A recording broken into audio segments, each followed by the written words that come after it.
नमस्कार, SBT news में आपका स्वागत है। पेश है 9 मई शुक्रवार दोपहर 3:15 बजे राजस्थान की खबरें। इस न्यूज बुलेटिन के प्रायोजक हैं विनी की कैडमोर। आइए सबसे पहले नजर डालते हैं आज की हेडलाइंस पर। डोटासरा की भजनलाल सरकार को चुनौती, इंग्लिश मीडियम स्कूलों को छेड़ा तो ईंट से ईंट बजा देंगे। जयपुर में ट्रैफिक जाम से मिलेगी राहत। नागौर जिले में एक बार फिर चलेगा अवैध खनन के खिलाफ अभियान। आंध्र प्रदेश में ट्रक से 8 करोड़ रुपए जब्त, 2 हुए गिरफ्तार। कलेक्टर के आदेश की कोई परवाह नहीं। और अब खबरें विस्तार से सुनिए। राजस्थान में महात्मा गांधी इंग्लिश मीडियम स्कूलों को लेकर बीजेपी और कांग्रेस में ठनी हुई है। एक तरफ शिक्षा मंत्री मदन दिलावर इन स्कूलों को वापस हिंदी मीडियम में बदलने की तैयारी कर रहे हैं, तो वहीं कांग्रेस ने चेतावनी दी है कि यदि ऐसा हुआ तो हम भजनलाल सरकार की ईंट से ईंट बजा देंगे। कांग्रेस के प्रदेश अध्यक्ष गोविंद सिंह डोटासरा ने सरकार को आगाह किया है कि अगर उन्होंने अंग्रेजी मीडियम के स्कूलों को बदलने की कोशिश की तो सरकार को उसके गंभीर परिणाम भुगतने पड़ेंगे। अगर सरकार इस पर आगे बढ़ती है तो आम आदमी, मजदूर और किसान सड़कों पर उतर आएंगे। जयपुर में बढ़ती ट्रैफिक की समस्या को दूर करने के लिए जयपुर विकास प्राधिकरण एक्टिव हो गया है।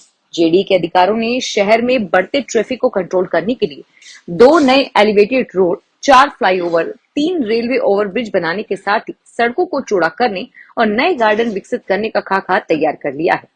ऐसे में इन प्रोजेक्ट्स को जेडीए अधिकारियों द्वारा लोकसभा चुनाव की आचार संहिता हटने के बाद आला नेताओं के साथ चर्चा के बाद शुरू किया जाएगा।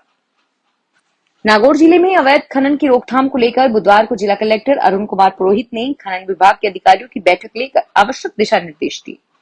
बैठक में कलेक्टर पुरोहित ने कहा कि मुख्य सचिव के निर्देशानुसार जिले में अवैध खनन की रोकथाम के लिए सख्त एवं प्रभावी कार्रवाई करें। इस दौरान पुलिस अधिकारियों, जिला प्रशासन, वन विभाग तथा खान विभाग को सख्त कार्रवाई करने के निर्देश दिए गए हैं।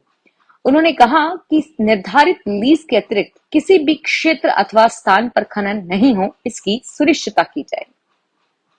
आंध्र प्रदेश के एनटीआर जिले में पुलिस ने पाइप लदे एक ट्रक से 8 करोड़ रुपए कैश जब्त किया। कैश के साथ 2 लोगों को गिरफ्तार किया और पुलिस ने बताया कि यह पैसा हैदराबाद से गुंटूर ले जाया जा रहा था। पुलिस ये पैसे जांच टीमों को सौंपेगी।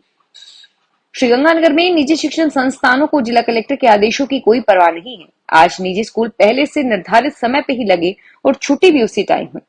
जानकारी के अनुसार भीषण गर्मी के बीच दिन का तापमान 45 डिग्री होने पर जिला कलेक्टर ने सभी स्कूलों का समय 7:30 से 11 बजे तक तय किया था, लेकिन निजी स्कूल सुबह 8 बजे लगे और छुट्टी 2 बजे हुई। इस संबंध में निजी स्कूलों से संपर्क करने पर बताया गया कि संपर्क तब्दील करने का अभी तक कोई अधिकृत आदेश नहीं आया है, इस कारण समय तब्दील नहीं किया गया। सोने के वायदा कारोबार की शुरुआत आज सुस्त रही, जबकि चांदी का कारोबार तेजी के साथ खुला। आज सोने का वायदा भाव 77,160 प्रति 10 ग्राम रहा, जबकि चांदी 83,000 रुपए से ऊपर रही। मल्टी कमोडिटी एक्सचेंज पर सोने के वायदा भाव की शुरुआत गिरावट के साथ हुई, हालांकि कुछ समय बाद इसमें तेजी देखने को मिली। श्रीगंगानगर जिले के इलाके में बधाइयां मांगने को लेकर किन्नरों में विवाद हो गया है। पुलिस के अनुसार अदालत से प्राप्त इस्तगासे के आधार पर दर्ज मुकदमे में चरणी महंत गुरु विमलाबाई निवासी नंबर 20 की ओर से किन्नर शालू महंत के खिलाफ धोखाधड़ी का मुकदमा दर्ज किया गया है। चरणी महंत ने बताया कि मेरी गुरु विमलाबाई 10 वर्ष का पूर्व निधन हो चुका है। विमलाबाई के निधन के बाद उनके इलाके में मेरा हक और आधा हक सोनी बाई का था। मेरे हिस्से में खाट सजार, दूधा खींचड़, खींचान, बाबियावाल, चहक सोनेवाला, 16-17 एसडीएस, गर्देवाला और वार्ड नंबर 20 आया। इन इलाकों में केवल वह ही बधाइयां मांगने की हकदार है। पिछले दिनों बाड़मेर जिले के नजदीक देर रात उल्का पिंड गिरा और इसे गिरते हुए शूट किया गया और वीडियो तेजी से वायरल हुआ। अब पिछले कुछ दिनों से झुंझुनू जिले में जमीन से बुलबुले निकल रहे हैं। जिस जगह पर यह बुलबुले निकल रहे हैं वहां ना तो सीवर की लाइन है और ना ही पानी का कनेक्शन। रेत में से हवा बुलबुले के रूप में निकलती जा रही है। प्रशासनिक अधिकारियों को इसकी जानकारी दी गई और इस बारे में अनुमान भी वे लगा पा रहे हैं। कोटा जिले में एक और कोचिंग स्टूडेंट से स्टूडेंट लापता हो गया। यह स्टूडेंट कोटा में रहकर तैयारी कर रहा था। छात्र ने मैसेज में लिखा है कि मैं जा रहा हूं, नहीं पढ़ना है, मुझे अब 5 साल बाद लौटूंगा। विज्ञान नगर थाना पुलिस छात्र की तलाश कर रही है। राजस्थान सरकार 2018 की प्री प्राइमरी टीचर भर्ती को अब तक पूरी नहीं कर पाई। हाईकोर्ट में अब तक नियुक्ति प्रक्रिया पूरी नहीं होने पर प्रमुख महिला एवं बाल विकास सचिव निदेशक समेकित बाल विकास को नोटिस जारी करके जवाब मांगा है। न्यायाधीश सुमित मीणा की याचिका पर यह आदेश दिया।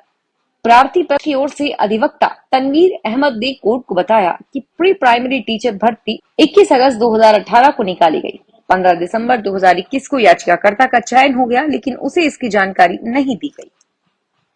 सवाई माधोपुर जिले में 6 महीने से करीब 5000 से अधिक युवक युवतियों का बेरोजगारी भत्ता बजट के अभाव में अटका हुआ है और अब पिछले 1 माह से आचार संहिता के चलते नए आवेदन सहित कई कार्य भी अटक गए हैं।